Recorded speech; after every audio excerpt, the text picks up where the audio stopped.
يا أيها الذين آمنوا اتقوا الله وقولوا قولا سديدا يصلح لكم أعمالكم ويغفر لكم ذنوبكم ومن يطع الله ورسوله فقد فاز فوزا عظيما.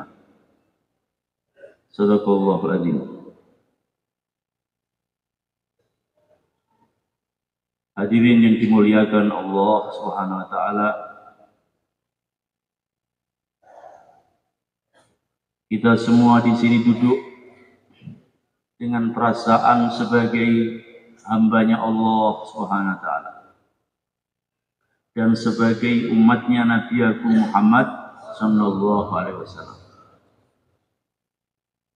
Perasaan kehambaan ini bagaimana senantiasa ada di dalam hati-hati kita setiap waktu, setiap keadaan, dimanapun kita berada. Senantiasa ada rasa di dalam hati bahwa aku adalah hambanya Allah. Hamba itu tidak punya apa-apa. Semua milik tuannya.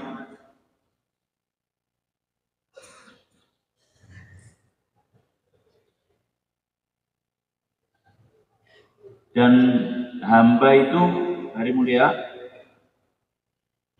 rendah kecuali hambanya Allah. Hamba nafsu jelek, hamba wanita jelek, hamba kekuasaan jelek. Tapi kalau hambanya Allah itu bagus. Syekh Imam Al-Faruqi As-Sirhindi dulu berkata bahwa derajat kehambaan adalah derajat tertinggi di hadapan Allah SWT. Bila seseorang secara totalitas dia menghambakan dirinya kepada Allah SWT, maka derajatnya naik di sisi Allah SWT.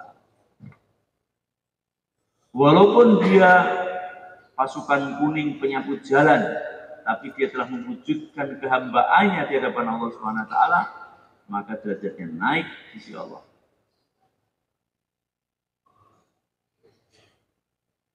Betapa tingginya derajat kehambaan sehingga kekasihnya Allah, Nabiullah Muhammad sallallahu alaihi wasallam, Allah sendiri memanggilnya dengan panggilan hamba.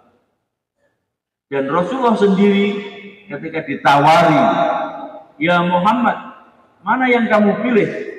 Kamu milih menjadi nabi yang raja atau nabi yang hamba?"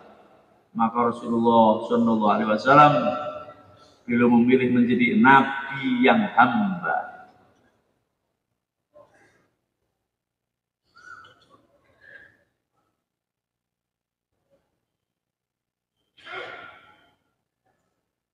Subhanalladzi asra bi abdihi, Maha suci Allah yang telah menjalankan hambanya, yang sudah diterima kehambaannya dan dapat SK dari langit bahwa dia adalah hamba, baru satu. Siapa? Nabi Agung Muhammad sallallahu alaihi wasallam. Dialah yang telah diterima kehambaannya di hadapan Allah Subhanahu wa taala. Maka kita semua yang ingin diterima kehambaannya tidak ada jalan kecuali meniru, mengikuti daripada kehidupan suci Nabi Agung Muhammad sallallahu alaihi wasallam. Karena beliaulah yang sudah diterima oleh Allah Subhanahu wa taala. Kalau kita ingin diterima, maka kita ikut Nabi Muhammad SAW.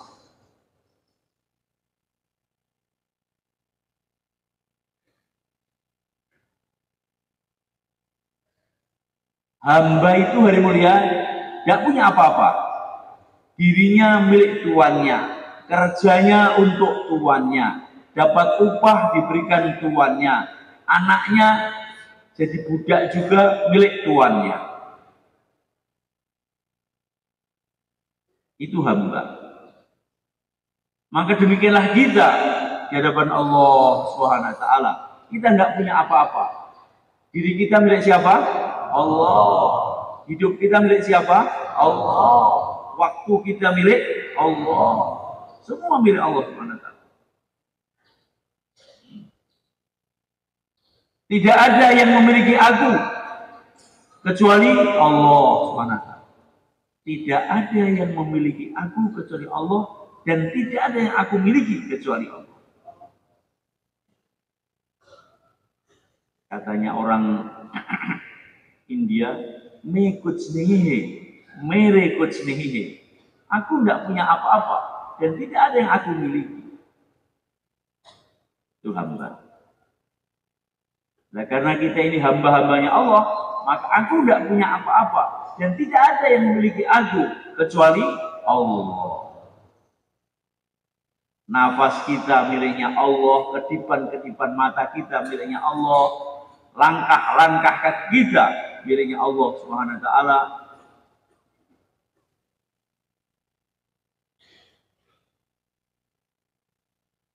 Kita ini di dunia tidak modal apa-apa ini ya. Kalau ada orang bilang, wah dia ini jarang sukses, padahal itu tidak modal apa-apa, modal dengkul saja. Nah, dengkul itu dari mana? Dari Allah, hari mulia. Tidak modal apa-apa, cuma modal dengkul. Dengkul itu pun juga tidak dari kita. Dengkul ini dari Allah Subhanahu wa taala.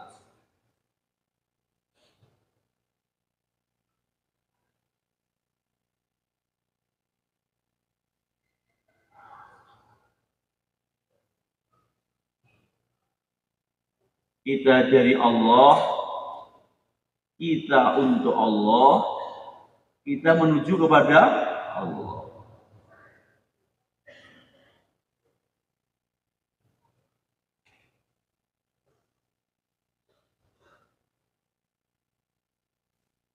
Maka sebenarnya tidak ada pengorbanan, itu tidak ada. Karena semua daripada Allah, apa yang dikorbankan? Nggak modal apa-apa, waktu juga daripada Allah.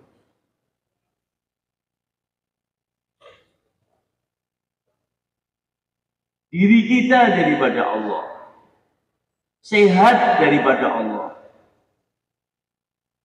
paham daripada Allah, hidayah daripada Allah.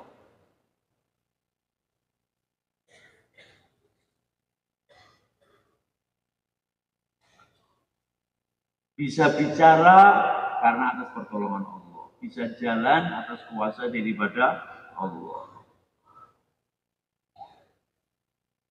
Rambut satu lembar saja kita nggak modal.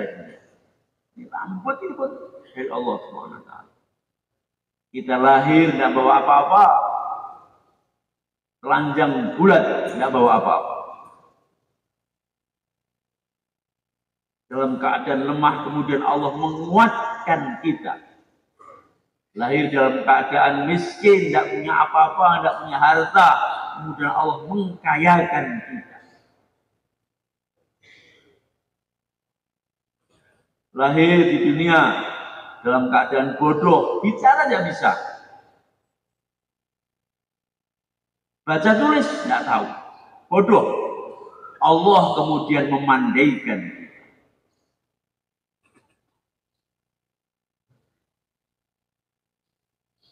Sifat dasarnya manusia itu hari mulia, zoluman jahula. Itu lahir kita ini zalim, itu tidak bisa menempatkan sesuatu pada tempatnya, kecuali kalau sudah ditolong oleh Allah. Kalau tolong Allah baru dia bisa menempatkan sesuatu pada tempatnya. Kemudian dia bodoh, kecuali kalau tidak diberi ilmu oleh Allah. Diberi ilmu oleh Allah baru dia dipandai.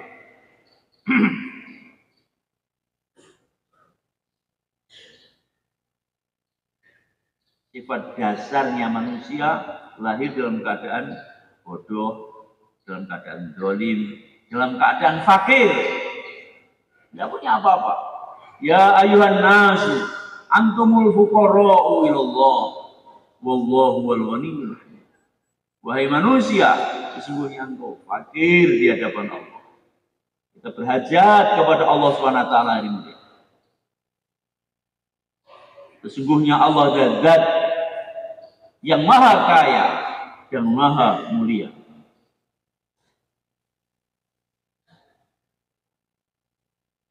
Ini sifat dasar yang ketiga, fakir. Kemudian yang keempat, kita ini tercipta, manusia ini dalam keadaan dhaif. Innal insana khuliqa dhaifa. Manusia tercipta dalam keadaan dhaif, lemah hari ini.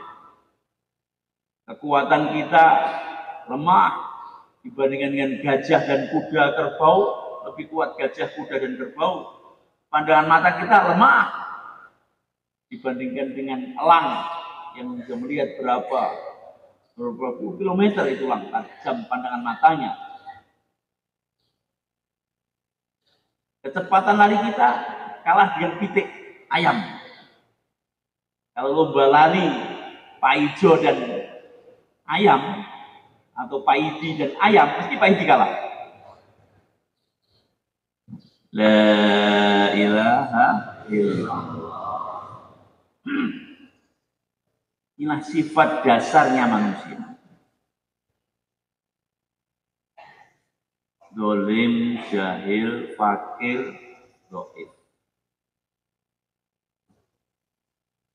Hari mulia keadaan itu akan berubah ketika manusia ini kemudian ada ta'aluk, ada hubungan dengan zat yang maha kuat, zat yang maha perkasa, yaitu Allah Subhanahu wa taala.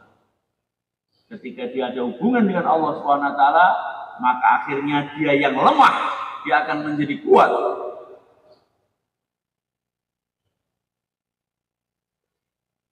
Dia yang miskin, dia akan menjadi kaya. Karena dia dekat dengan zat yang maha kaya, akhirnya hatinya dikayakan oleh Allah Subhanahu wa taala.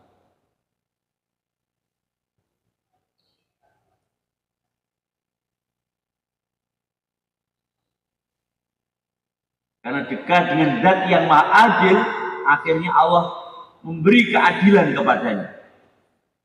Ini kalau manusia ini ada ta'aluk, ada hubungan dengan Allah Subhanahu wa taala. Ada ma'iyatullah, ada kebersamaan dengan Allah Subhanahu wa taala. Maka akhirnya dia yang lemah, dia akan dikuatkan oleh Allah. Dia yang bodoh, dia akan dipandaikan oleh Allah. Dia yang zalim, sama Allah akan diberi petunjuk, hidayah, diberi keadilan oleh Allah.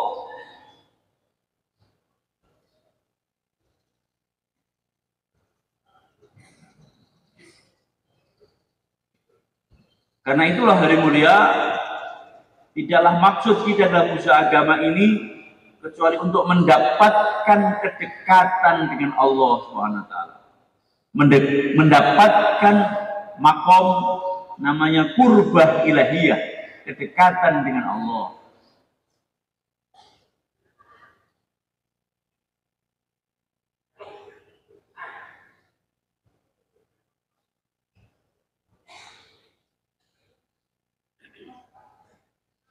Pertama dengan mengamalkan perkara-perkara yang difardukan oleh Allah SWT.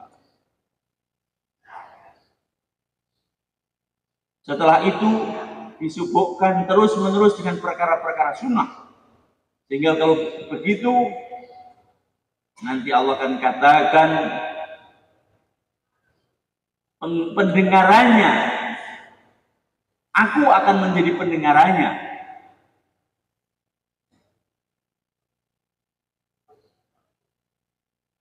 Aku akan menjadi penglihatannya. Ini kalau seseorang ini hari mulia sudah mendekat kepada Allah SWT, di mana amal-amal fardu disempurnakan, amal-amal sunnah dihidupkan di istiqomah.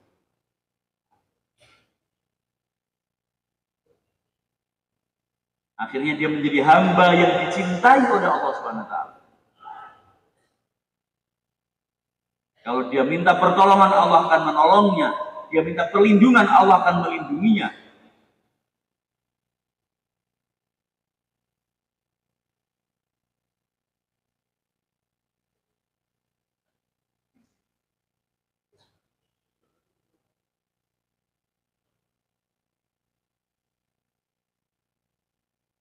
Demikianlah maksud daripada pengorbanan. Pengorbanan itu maksudnya adalah untuk mendapatkan kedekatan dengan Allah. Kata-kata korban ini mengerikan ya. Karena kita ini ada hari raya korban, Idul Adha. Dan kalau Idul Adha kita melihat sapi dan kambing disembelih di sana. Sehingga kalau ada kata-kata pengorbanan, ngeri. Apa aku mau disembelih ini?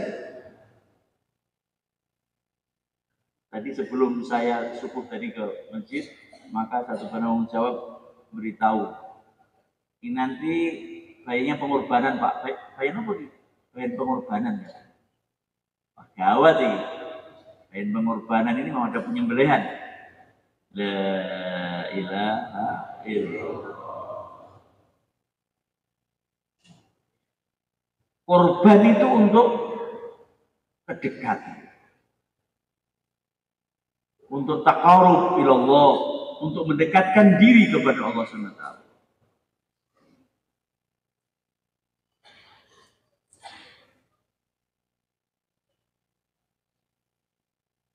Katanya teman-teman santri,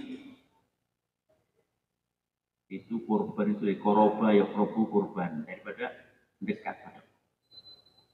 Jadi pengorbanan untuk takarub kepada Allah, untuk mendekatkan diri kepada Allah. Maka apa yang disampaikan oleh orang tua kita dalam usaha agama ini untuk mendapatkan makom kurbah ilahiyah, kedekatan dengan Allah SWT.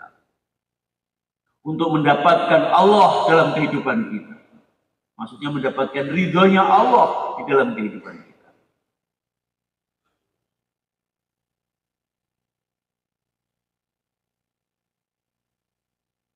Al-abidu sayyarun ilal jannati wal arifu tayyarun ilal qurbat. Orang ahli ibadah berjalan menuju surga, arif billah terbang menuju qurbat. Arif billah itu mencari Allah.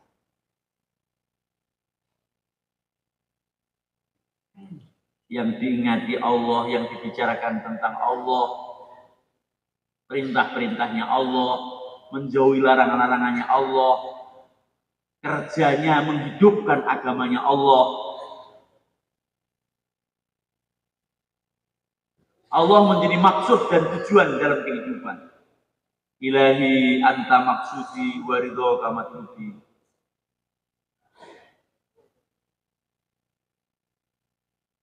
Ya Allah, Engkau adalah maksud perjalanan kami dan ridhomu adalah tujuan kami. Kalau dakwah itu jalan kehidupan. Maksud hidupnya siapa? Allah. Untuk mendapatkan Allah dalam kehidupan. Wa dzikruka huwa Allah, wa fikruka huwa Allah. Pikirkan tentang keagungan Allah, tentang kebesaran Allah, yang diingat demikian juga. Alladzina yadhkuruna Allaha qiyaman wa qu'udan wa 'ala junubihim. Senantiasa mengingati Allah dalam keadaan berdiri, duduk dan berbaring.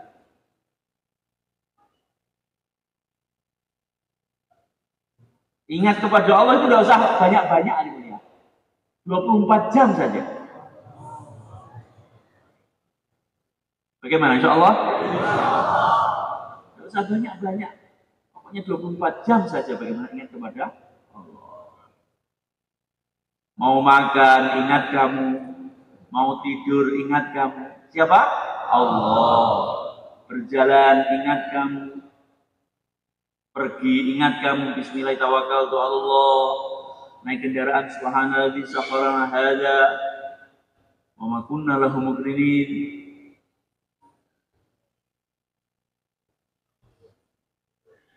Kena musibah, ingat Allah. Dapat nikmat, ingat Allah. Kepreset maksiat, terus ingat kepada Allah. Namanya manusia. Hari mulia kita ini bukan malaikat, bukan Jibril, Mikail, Israfil, Israel, bukan nabi. Sehingga kadang-kadang terpreset dalam kemaksiatan. Nggak niat maksiat sebenarnya. Tapi kok ini di depan mata Nggak dilihat kok eman-eman, dilihat kok terpreset, tapi sudah dibuat depan mata. Akhirnya matanya melotot sambil istighfar. La ilaha illallah.